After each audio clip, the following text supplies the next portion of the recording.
everyone. Today I'm wearing this shirt because we leave tomorrow to go on our 5-day cruise to Costa Maya and Cozumel. I have been to Cozumel a lot of times, like 4 times. This will be my second time in Costa Maya. So today, my younger sister, called me and let me know about some things that were going on with the older sister. Those of you who have not watched my family background stuff videos in the life playlist, I suggest you start there to get a little more background. But for those of you who don't have the time to watch those videos, basically my older sister is very deep, very far into her addiction, and has been for like 16 years. Okay.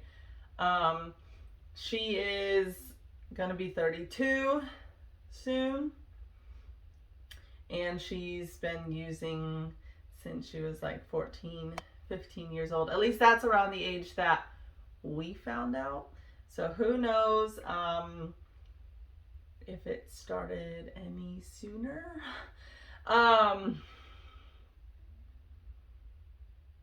But so me and my oldest, we don't talk. And none of us really talk to her because, one, you can't hold a conversation with her. She's so not here that you get. She's having like 17 different conversations, and all the conversations she's having is like with herself or with somebody who's not even present, or is like off into the space. I don't know. Like you can't have a normal conversation with her. You also can't say anything about her drug use, anything about her life being her responsibility, because she gets extremely explosive, extremely angry, very verbally abusive before it gets to the physical stuff, but very she doesn't take responsibility for where her life is at. She has always blamed my mom for where her life is.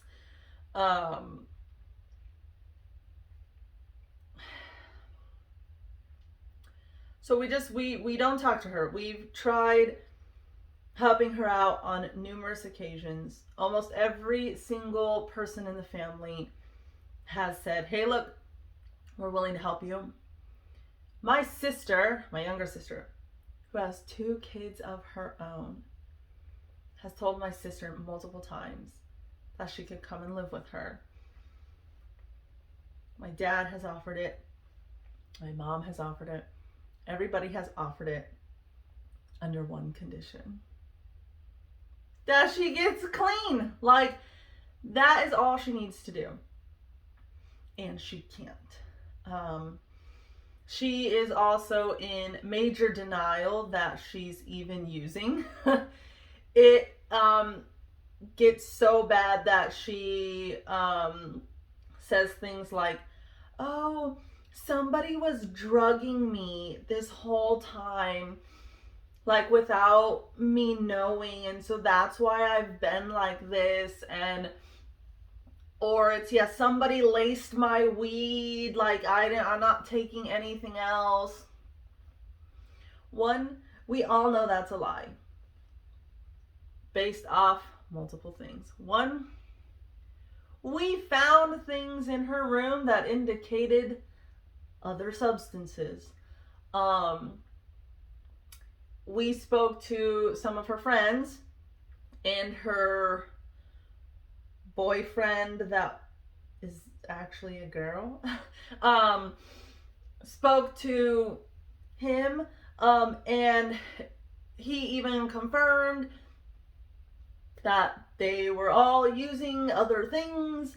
Um, but she's in so much denial that she has to come up with some sort of story as to why she is on drugs, because it couldn't have possibly been her own decision or her own doing. She's been doing this since she was like 14, 15 years old. It's definitely her own doing. We all know it's not just weed, because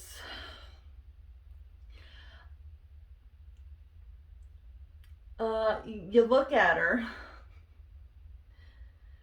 and you know immediately just by looking at her that it's other things.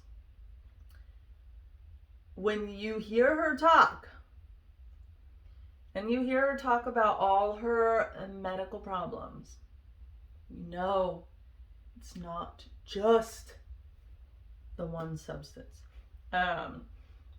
But she has always, always, always denied using something other than the one substance. And it just gets to a point where there's nothing you can do. We can't do anything for her. Really, the only thing we can do is hope that one day she gets out of it before, something bad happens to her. But, the way that it's going, the way that it's looking, it's not looking like that's ever gonna happen. She also has, in a sense, nothing to live for other than, herself, getting her health back, maybe getting a job, getting a home, getting a car, traveling, whatever it is that she wants to do. But she has nothing else. Like, she doesn't have kids. She doesn't have really any friends anymore because of all the crap that she's done to people. Barely has any family left. So I don't really see her having a reason to stop doing what she's doing, especially the fact that she doesn't think that it's a problem. And I know that that's part of, being an addiction, is they don't think that they have a problem. My dad was both an addict, and so was my mom. My mom still currently struggles with some things. We're not going to get into that. But it's hard to see, family members go through the addiction. But one, I don't live with her. I don't see it on a daily basis. When I was at my grandma and grandpa's for that little period, I did see it, it's not something that's easy to see and to watch, but there really is nothing that you can do. Not until they are ready to help themselves. That, I think, is the part that kind of sucks the most. Is, like I said, we all hope that she gets out of that. We all hope that she lives a better life, but we can't do it for her. There's no reason to stress about it, to worry about it. That's her life. It's her own decisions.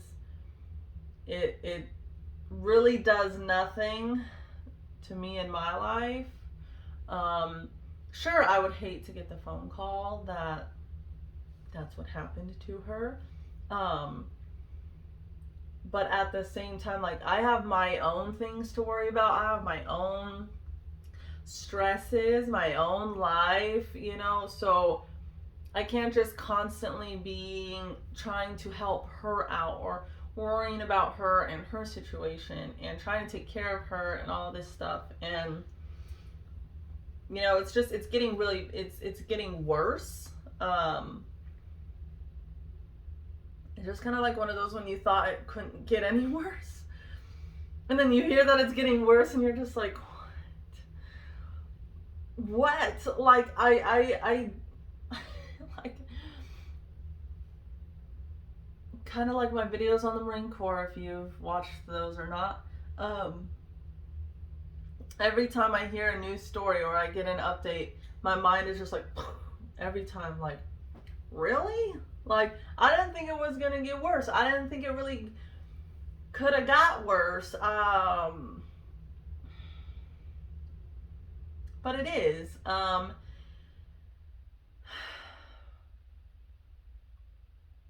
like I said, there's nothing that you can do. Like, those of you that have family members or that have friends that are going through addiction, don't use all of your resources to help them. I'm not saying don't try to help them.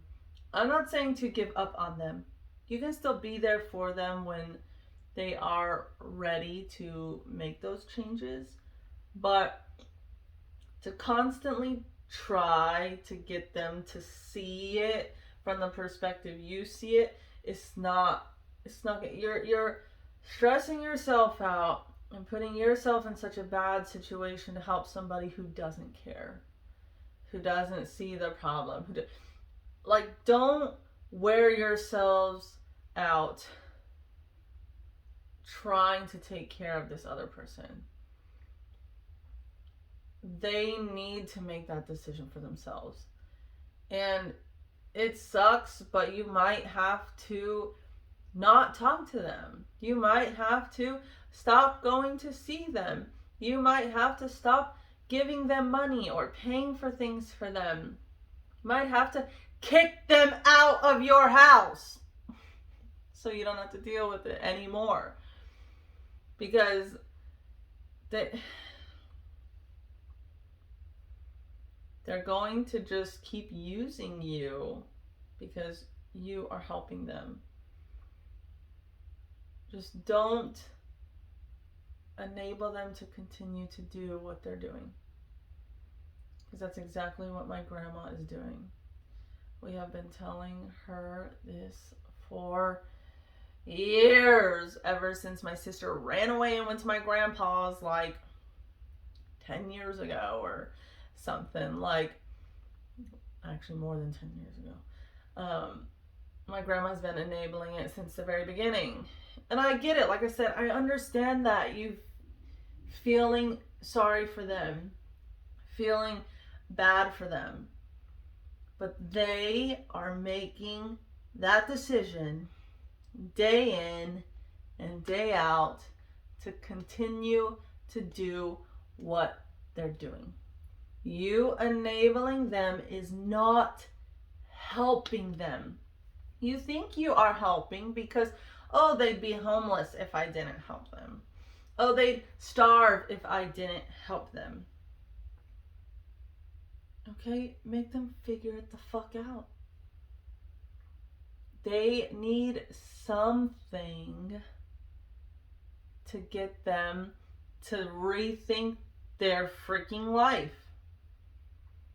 But my sister is so far gone that I fear, even if she was in that situation,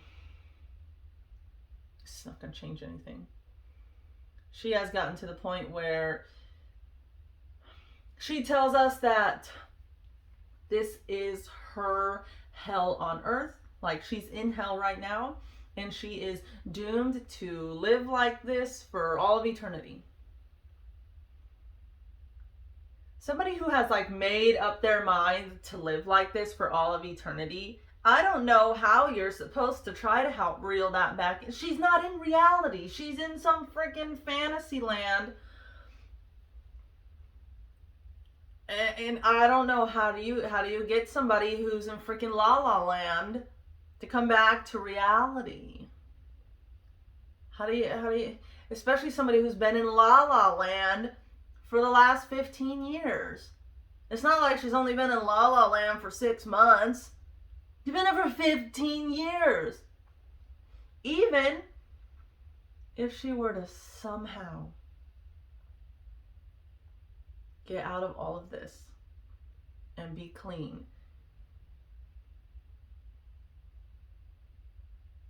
mentally, she's not going to be okay. Mentally, she's going to be a freaking mess. And I honestly think that her kind of fear of that accountability and responsibility is why she keeps using. That, and obviously, you know, there's obviously some other reasons, but the fact that it's, in a sense, it's easier to just continue to live that life and blame everybody else than accept the responsibility for the way that your life is and start to make changes. That's hard. That's not easy. I know that. Even as a clean and sober person who has never touched drugs a day in my life, even that is still hard. Understanding that you're responsible for your life. So if your life sucks, guess whose fault that is? It's yours. You gotta make those changes. If your life is fan-freaking-tastic, guess who did it? You did. So accepting that responsibility and accountability and understanding that it is you that is doing this, that is sometimes a hard thing to come to terms with, because we don't want to look at ourselves as the reason why we're not living the life that we want to live, right?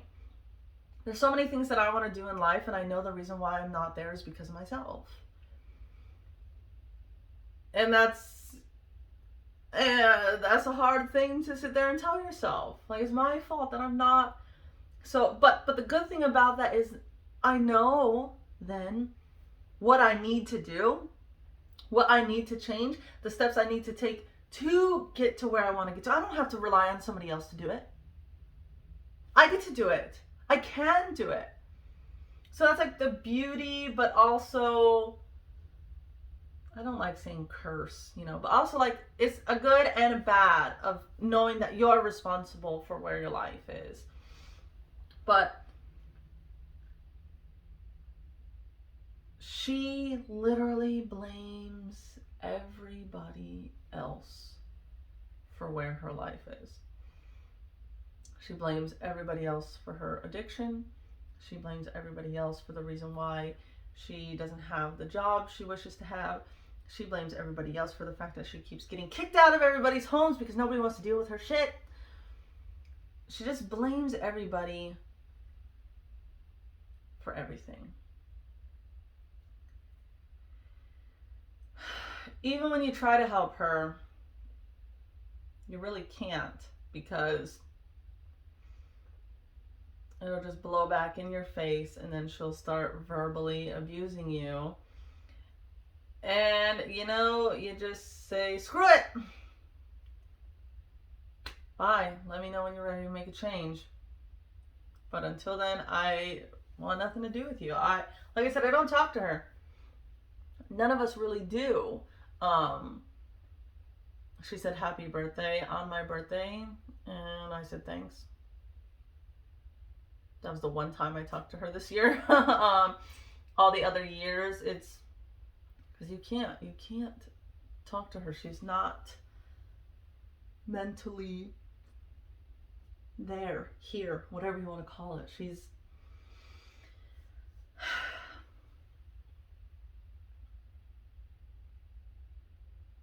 I guess what I'm wanting to kind of get at is those of you that have family members that are like that, it's not up to you to save them.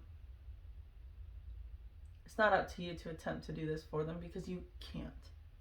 No matter how much you try, no matter how much you wish, no matter how much you hope for, no matter how much you pray for it, or whatever you do in your religion, or whatever the heck, you can't do it for them. They have to do it. So why sit there and exhaust yourself, exhaust your resources, ruin your family for someone else who can't get it together and who doesn't care about you, only cares about themselves? So So I'm gonna cut this here because we're at 20 minutes. But we'll talk about it in some other videos. But for now, I'm going to end this here, and I will see you guys in the next video.